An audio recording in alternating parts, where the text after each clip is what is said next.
What's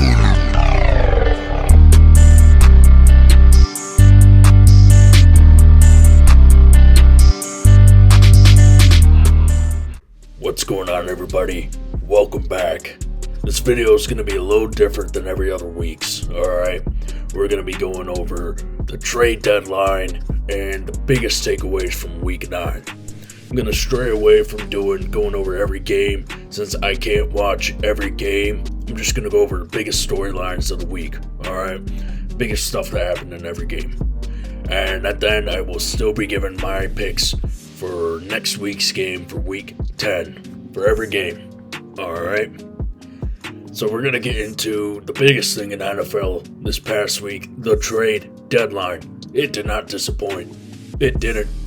There was some stuff that happened that I was not expecting at all to happen.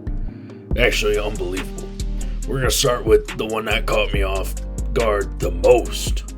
Sauce Gardner to the Colts. Alright. Did you see that coming? I didn't. I don't think anybody did. I thought that was one of the last guys they would trade, him and Garrett Wilson. I thought those would be the last two standing, them and Quinnen Williams, who also got traded. But we're going to be talking about the Sauce Gardner one. See, I think this is a great move on both ends, for the Colts and for the Jets.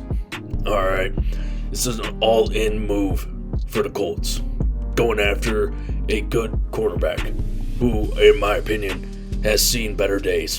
Yes, he's still a great corner. He's just not as good as he used to be. His rookie season, he was unbelievable. Probably the best corner in the NFL. Since then, his production's dropped off. Alright, it's true. You can look it up. But he's still a good corner. Don't get me wrong. Now you pair him in Indianapolis with Javarius Ward and him now. It's pretty good. It's a pretty good duo right there. That's all thing. The Jets cornerbacks last year, Sauce Gardner, Michael Carter, and my boy DJ Reed. They're all gone now. They don't have a single one of those guys left. Unbelievable. Unbelievable. I got some grades. I gave the Colts a B+ for this. You get a solid guy going all in. You see, we think we can get a Super Bowl this year. We're going to go all in. I give them a B+ for that. But I give the Jets an A.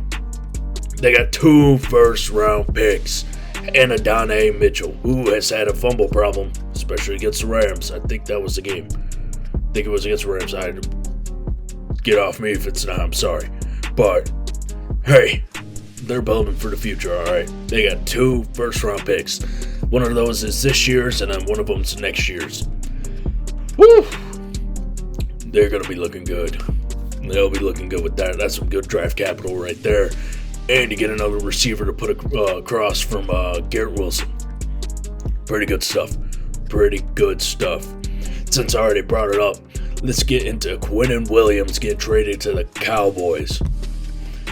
Jerry said he needed some help with defense. He said he had a big trade going off. I thought it was going to be Logan Wilson at first.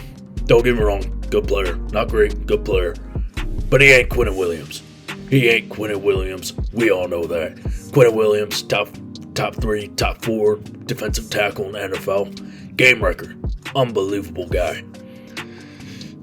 You know, I would have thought it would have been a pass rusher, an edge, outside linebacker, somewhere in there. But, I mean, when you get a chance to go after Quinnen Williams, you go after Quinnen Williams. That's a pretty good deal, I'd say.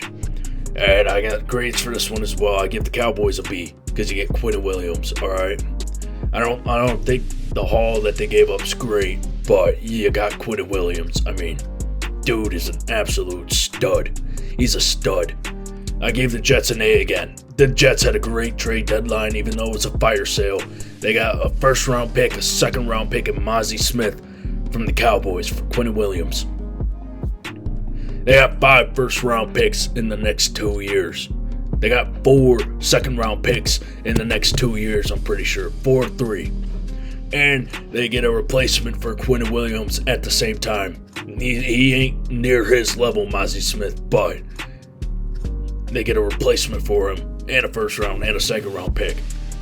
I said this before. I said that the Jets should use 2 to 3 of those first-rounders, trade for a QB. That's important.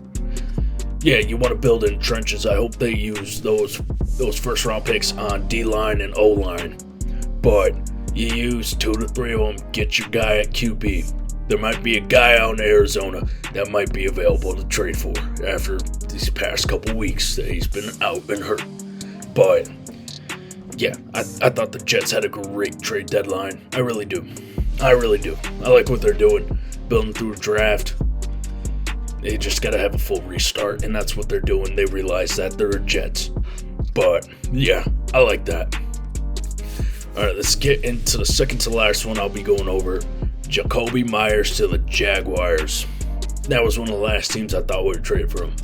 Really is, but I kind of like it for the Jaguars because it opens up the field more for Brian Thomas Jr. to get back into things like how he was last year. All right, he's had a down year. Everyone knows that. But this should open up the field for him a little bit more. Get some targets or get some coverage away from him. Get on Jakobi and get him back into field. All right, he's a good player. He just needs some help, and I think this trade is going to help him out a lot. And I know for Jakobi, I don't know if I really like it for him. I like it for a team, just because it's not a real big upgrade going from Geno Smith to Trevor Lawrence. Trevor Lawrence isn't that guy, guys. I want you to understand that. He's not that guy. I don't even put him in my top half of QBs in the NFL. He's not up there. We got to stop with the Trevor Lawrence hype, all right? I got grades for them. For Jaguars, I got a B because you get Jakobi Meyers. Got a sure hands. He's a good receiver. He'll perform for you. And I gave the Raiders a C+ because they got a 4th round pick and a 6th round pick. I think you could have got maybe a 4th and a 5th, or even a 3rd and like a 6th or a 7th. I would have liked that better, but 4th and a 6th, not terrible. It's not great. You get a C+. All right. And the last one, Rashid Shaheed to the Seahawks. Did not see them trading for a wide receiver at all. The fact that they did for the speedster like him, he's going to be like J-Mo for the Lions, all right? The whole defense has a scheme. Their schematic is going to have to be completely different. You got to play a too-high safety. That's why J-Mo's not getting the ball. He's got a too-high safety on him all the time.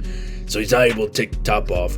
But you know what that does? Opens up the middle of the field for Amon-Ra and for Sam Laporta to eat. And that's exactly what's going to happen now with the Seahawks for JSN, AJ Barner, Torrey Horton, whatever his name is. I like it. I do. For Seahawks, I give them B-. It's a good pickup, all right? And for what they gave up, I don't see it terrible. This is what I would have wanted Jakobi Meyers to go for. Instead of 4th round and a 5th round pick. Not bad. Not bad at all. Pretty good. Pretty good. It's kind of crazy everything happening on Tuesday. I felt like Schefter. I'm on my phone the entire day just refreshing over and over again. But yeah, it was pretty cool. Alright, now we're going to get into my biggest takeaways from this past week. We're going to start off first with the Packers. They're the most polarizing team in the NFL. They just lost to the Panthers 16-13. I think the problem with them is they play down to their competition. If you're an elite team, you play like an elite team against the bad teams. They've had this game and the Browns game and the Cowboys game where they lost to and they tied one. Games they should have not tied and lost. They play down to their competition. And that starts all the way up at coaching. They're not practicing hard enough during the week. They think, oh, it's an easy game. We can take it off. Now, guess what? You lost. Sucks for you, doesn't it? But yeah, they're the most polarizing team. They can be good one week against a good team because they have to be. And then they're bad against a bad team because they don't have to be good. Good teams always play good. Doesn't matter who they play. And on paper, they are a good team, but they're not playing like it. I don't know. I also don't think Jordan Love's a good QB. I don't. Top 15, yeah. But some of those throws in the Panthers game show he's just not there yet. All right, throwing into triple coverage on a first down was in the first or second quarter. It's intercepted. What did you think was going to happen? That's a terrible throw. Another terrible throw. Him throwing to a wide open player in the end zone. For the other team, he threw to a wide open defender. There wasn't a receiver near him. He got lucky that he dropped it. Because it would have been that was the easiest interception I've ever seen in my life. He got lucky. Alright. Jordan Love's got to prove more. He does. I haven't seen enough for me to be like, hey, he's a good QB. You could say he has. And I see stuff that's like, yeah, good QBs don't do that. They don't. I don't know. They're most polarizing, and it's ridiculous. Next one we're going to get into is the Ravens. They're a playoff team again. They are. With Lamar back, they're a playoff team. Yeah, it looked like the season was over before Lamar, or while Lamar was hurt and out. It just looked like they were done. Rolled over, just accepting their fate. Then Lamar comes back. Oh my God, the Ravens are good again. They're good again. Now, will they beat the good teams with their defense? I don't know. Their defense has been steadily increasing each week. So, they can. They very well can. But, yeah, they're a playoff team again. And with Lamar being back, that just opens up the game for Derrick Henry so much more. Because now you got to worry about RPOs. Oof. That's tough to do when you got Lamar and Henry. Because Lamar pulls it away, he's gone.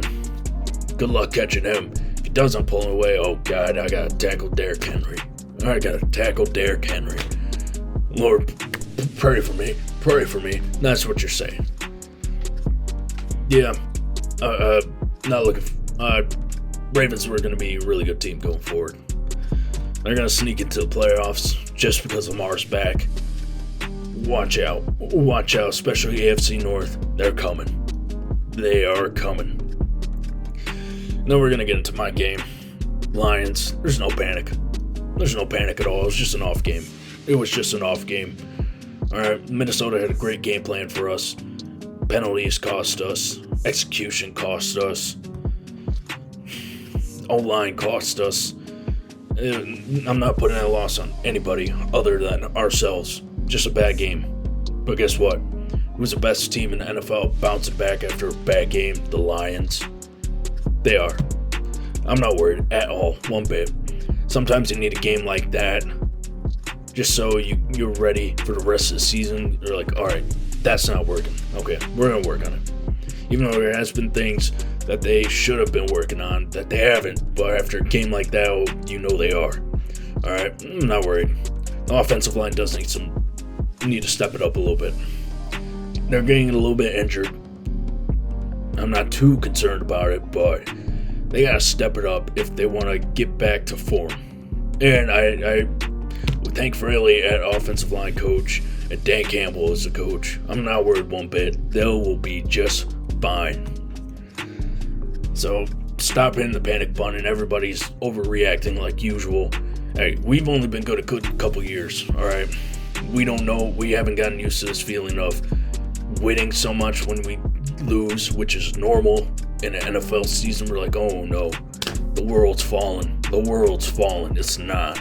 It's really not. So everybody just needs to calm down. We're fine. All right. Now we're going to get into the Bengals defense just being historically bad. Like terribly bad. You had the game in your hands. You get the onside kick. You come down. You score. And what did you do? You let up the game-winning touchdown. There's just something wrong with them, man. Your offense does that, and what do? You let them down. And the stats are pretty bad for them. They let up the most total yards per game by 30 yards. That's horrible. That is terrible. This is not just in the AFC North or in the AFC. This is the entire NFL. 30 yards. Everyone else is like 5-10 yards apart. And then you got the Bengals, who are 30 above the Cowboys, who left the second most. That's brutal. And then they let up the most points per game by 3 points. Everyone else is within a point. That defense is bad, and they just traded away Logan Wilson, so they got one less good defender out there. Chalk it up. Chalk it up. You ain't got Joe Burrow out there to will himself to a win every game. You got Joe Flacco, who's still doing great, but he ain't Joe Burrow. He's not. And you can't win at games like that. So, it's a tough one. It's a tough one. And then, our next one we're going to get into is the Colts offense runs through Jonathan Taylor. If he's not doing good, the Colts aren't doing good. We saw what happened to Danny Dimes. Oh, Lord. What was it? 3 interceptions and 2 fumbles. Is Danny Dimes a Jonathan Taylor merchant? No. But it's noticeable how bad he played when Jonathan Taylor isn't playing good. Yeah, running the ball is essential to helping the offense get in grooves, open up for play action, let the passing game get into groove. But you still should be able to throw the ball when the running game isn't going great, and they were not able to. What I also think this says is Jonathan Taylor is the MVP. I have him as my pick for MVP. I mean, he's willing his way to getting the Colts wins. Danny Dimes has been playing good. It's a bad game. Probably will get better next week and look back to form. But Jonathan Taylor, what he's been doing this season's unbelievable. It's better than Saquon last year. He might not have as many yards. He actually might have more yards than Saquon had at this point. But he's got way more touchdowns. And maybe that's part of the fact that Saquon was behind the tush-push merchant. But Jonathan Taylor's that guy. If the season were to end right now, I'd give him the MVP over everybody. Drake May in second. Love Drake May. But, yeah. If Jonathan Taylor isn't going, the Colts aren't going. So we got to see how that goes in the future. See how they adapt to that. If the run game's not working, can Danny Dimes keep the ship down himself? I don't know. He probably can. Even though he's going against the Steelers defense, who has not been great this season at all, up to their standards whatsoever, you still got to play good. Yeah. And now, Commander season's done. Pack it up. You're out. You're looking forward to the draft. You're looking forward to the offseason. See what you do. With Jane Daniels being hurt, it's just nothing you can do. Because that defense is terrible too. Not Bengals bad, but it's pretty bad. Alright, so not much you can do. Your receivers are hurt. Your quarterback's hurt. Some of your defense is hurt too. It's just, you gotta call it quits. Throw in the white flag. I'm done. Because that defense is not going to be able to hold the team together at all. Whatsoever. So, yeah, it's a tough one, but you gotta accept it. And I think Commanders fans have at this point. Alright, last one we're gonna get into. I had to read about it because it was on Monday Night Football, and I couldn't watch Monday Night Football. Just like everybody else has YouTube TV. Because Disney wants to be greedy. This is unbelievable. This is happening in the middle of football season for college and for NFL. I'm not even going to get into it. It makes me too upset to talk about. I might start throwing things around my house. Alright, but the Cardinals are better off with Jacoby Brissett. They should trade Kyler Murray this offseason. Now, the offense, statistically, is a lot better under Jacoby than it is with Kyler so far this season. With Kyler Murray, the offense is scoring 18.8 points per game. Their total yards are at 288.4 per game. And their third down conversion rate is 40% with a 2-3 record. Alright. Now with Jacoby, they're scoring 25.7 points per game. Their total yards per game are 357. And their third down conversion rate is 56%. They also have a 1-2 record with him as a starter. But that ain't all his fault. He's doing everything he can for a forgotten Arizona team. And now with Kyler Murray being put on the IR, this opens up the door for him. And I think Marvin Harrison and Trey McBride should rejoice. Because they finally got a guy that's actually going to get them the ball, not run out the pocket, try to scramble for his life, can't see over his offensive lineman. They're going to finally get the QB they deserve, a guy that's actually going to sling them the rock. Now, I'm not saying Kyler Murray isn't a starting NFL quarterback. I fully believe he is.